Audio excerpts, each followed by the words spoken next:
کی شروعات شاعر اسلام حضرت حسان ابن ثابت رضی اللہ تعالیٰ عنہ کے ایک شعر سے میں شروع کرنا چاہتا ہوں۔ آج کا جو ٹاپک ہے وہ ہے نبی کریم صلی اللہ علیہ وسلم کے مقام و مرتبہ۔ اکرم جناب محمد الرسول اللہ صلی اللہ علیہ وسلم کی شان میں حضرت حسان ابن ثابت رضی اللہ تعالیٰ عنہ نے جو شعر کہا تھا کہ وَضَمَّ إِلَٰهُ اسْمَ النَّبِيَّ مَعَ اسْمِهِ، کہ اللہ کے رسول اللہ تبارک و تعالیٰ نے آپ کے مقام و مرتبہ کو اتنا زیادہ بلند کیا ہے کہ اللہ نے اپنے نام کے ساتھ آپ کے نام کو ملا دیا ہے۔ اِذَا قَالَ فِي الْخَمْسِ الْمُعَذِّنِ أَشْهَدُ، جب کوئی معذن 5 وقت کی اذان میں اشہدو اللہ الہ الا اللہ کہتا ہے تو اس معذن کو اشہدو ان محمد رسول اللہ بھی کہنا پڑتا ہے۔ آئیے قرآن کریم سے اپنے نبی کا مقام کو پہلے دیکھتے ہیں۔ قرآن کریم کے اندر اللہ تبارک و تعالی ارشاد فرماتا ہے وَإِذَا أَخَذَ اللَّهُ مِيثَاقَ النَّبِيِّينَ لَمَا آتَيْتُكُم مِّن كِتَابٍ وَحِكْمَةٍ۔ اللہ رب العالمین فرماتا ہے کہ اے لوگوں اس وقت کو یاد کرو جب اللہ تبارک و تعالیٰ نے تمام کے تمام نبیوں کو جمع کیا، تمام کے تمام رسولوں کو اکٹھا کیا، اور اکٹھا کرنے کے بعد اللہ تبارک و تعالیٰ نے تمام کے تمام نبیوں سے کہا، تمام کے تمام رسولوں سے کہا کہ اے میرے نبیوں، اے میرے رسولوں، میں تمہیں اپنا نبی بھی بناؤں گا اور میں تمہارے اوپر اپنی آسمانی کتاب بھی نازل کروں گا، لیکن اے میرے نبیوں، اے میرے رسولوں، ثم جاءکم رسول مصدق لما معکم، پھر اگر تمہاری زندگی میں، پھر اگر تمہاری نبوی زندگی میں، پھر اگر تمہارے نبی رہتے ہوئے اگر ہمارا آخری رسول جناب محمد الرسول اللہ صلی اللہ علیہ وسلم آ جائے تو تم یہ بات بتاؤ لَتُؤْمِنُنَّ بِهِ وَلَتَنْصُرُنَّ، کیا تم میرے نبی کے اوپر ایمان لاؤ گے؟ کیا تم میرے آخری رسول کے اوپر ایمان لاؤ گے؟ کیا تم میرے آخری رسول کی مدد کرو گے؟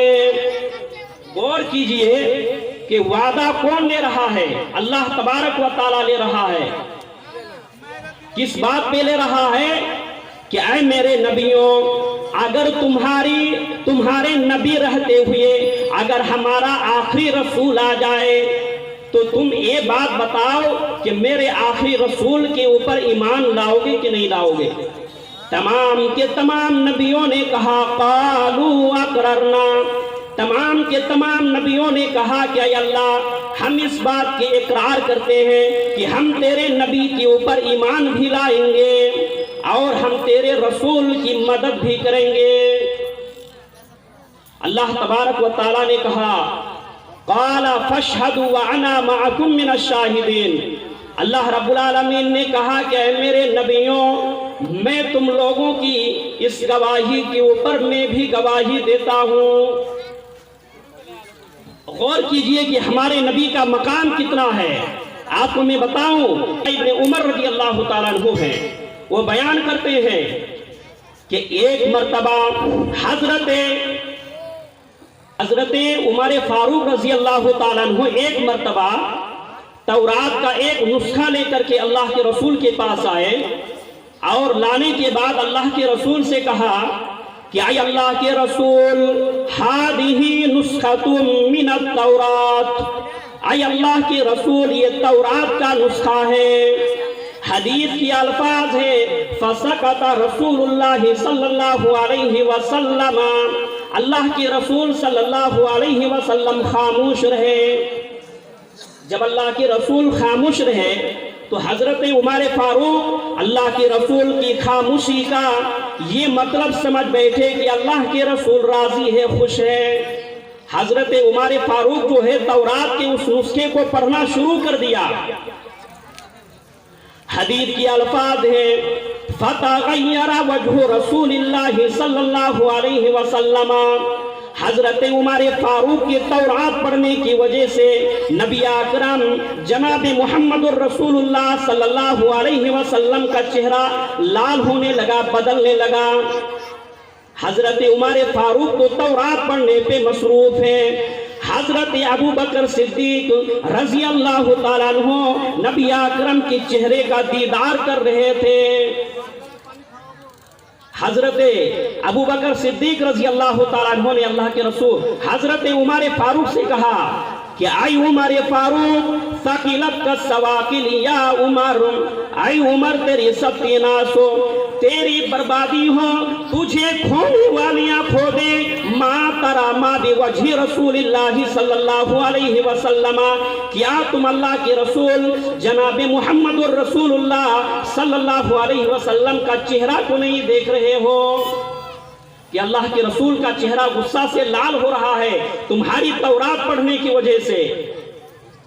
حدیث کے الفاظ ہے کہ جب حضرت عمر فاروق کی نظر اللہ کے رسول صلی اللہ علیہ وسلم کی چہرے پر پڑی تو حضرت عمر فاروق جو ہے تورات کے اس نسخے کو زمین پہ پٹک دیا، اور پٹکنے کے بعد کہا رضیت باللہ ربا وبالاسلام دینا وبمحمد نبیا، کہ میں خوش ہو گیا دین اسلام سے اور محمد صلی اللہ علیہ وسلم کو نبی مانتے ہوئے، اور میں دین اسلام سے خوش ہو گیا۔ اس کے بعد جو اللہ کے رسول صلی اللہ علیہ وسلم نے جو بات حضرت عمر فاروق سے کہا اس پر غور کرنے کی ہے۔ اللہ کے رسول صلی اللہ علیہ وسلم نے حضرت عمر فاروق سے کہا کہ اے عمر فاروق لو بدا لکم موسیٰ، یہ کتاب تورات جو تم پڑھ رہے تھے جس نبی کے اوپر نازل ہوئی موسیٰ علیہ السلام، اگر اس وقت موسیٰ علیہ السلام کا ظہور ہو جائے، اگر اس وقت موسیٰ علیہ السلام آ جائے وَاتَّبَعْتُمُوهُ، اور تم اس کی اتباع اگر کرنے لگو گے، وَتَرَكْتُمُونِ، اور تم مجھے چھوڑ دو گے، لَزَلَلْتُمْ عَنْ سَوَاءِ السَّبِيلِ، تو اے عمر فاروق تم سیدھے راستے سے بھٹک جاؤ گے، تم گمراہ ہو جاؤ گے۔ اسی لیے حضرت موسیٰ علیہ السلام اللہ تبارک و تعالیٰ سے کہا کرتے تھے کہ رب العالمین اگر تو نے مجھے نبی نہ بنایا ہوتا تو میرے لیے یہی شرف و بزرگی کی بات ہوتی کہ تو مجھے آخری نبی جناب محمد الرسول اللہ صلی اللہ علیہ وسلم کا ایک ادنا سا امتی بنا دیتا۔ میرے بھائیوں اور دوستوں، ہمارے نبی جناب محمد الرسول اللہ صلی اللہ علیہ وسلم کا اتنا زیادہ مقام ہے، اتنا زیادہ مقام ہے میرے بھائیوں، کہ جب اللہ تبارک و تعالیٰ نے حضرت آدم علیہ السلام کو پیدا کیا، اور پیدا کرنے کے بعد وَعَلَّمَ آدَمَ الْأَسْمَاءَ كُلَّهَا کے تحت اللہ رب العالمین نے آدم علیہ السلام کو تمام چیزوں کا نام سکھلا دیا۔ آدم علیہ السلام کی نگاہ جب عرش کے اوپر پڑی تو آدم علیہ السلام نے عرش کے اوپر لکھا ہوا دیکھا لا الہ الا اللہ محمد الرسول اللہ۔ آدم علیہ السلام نے اللہ تبارک و تعالیٰ سے پوچھا کہ اے میرے پروردگار، یہ لا الہ الا اللہ اس سے تو پتا چلتا ہے کہ اس میں تیرے توحید ربوبیت اور تیرے توحید الوہیت کا ذکر ہے، لیکن اے میرے پروردگار یہ جو دوسرا جزو لکھا ہوا ہے محمد الرسول اللہ، یہ کس ہستی کا نام ہے؟ اللہ تبارک و تعالیٰ نے جواب دیا کہ اے آدم، یہی وہ ہستی ہے جس کے لیے میں نے آسمان و زمین کی تخلیق کی، یہی وہ ہستی ہے جس کے لیے میں نے آسمان و زمین کو پیدا کیا۔ اگر میں اس ہستی کو پیدا نہ کرتا، اگر میں جناب محمد الرسول اللہ صلی اللہ علیہ وسلم کو پیدا نہ کرتا تو میں زمین و آسمان کو پیدا نہ کرتا۔ میرے بھائیوں اور دوستوں، ہمارے نبی کے مقام کا کیا کہنا کہ اللہ تبارک و تعالیٰ نے ہمارے نبی سے پہلے بہت سارے نبیوں کو،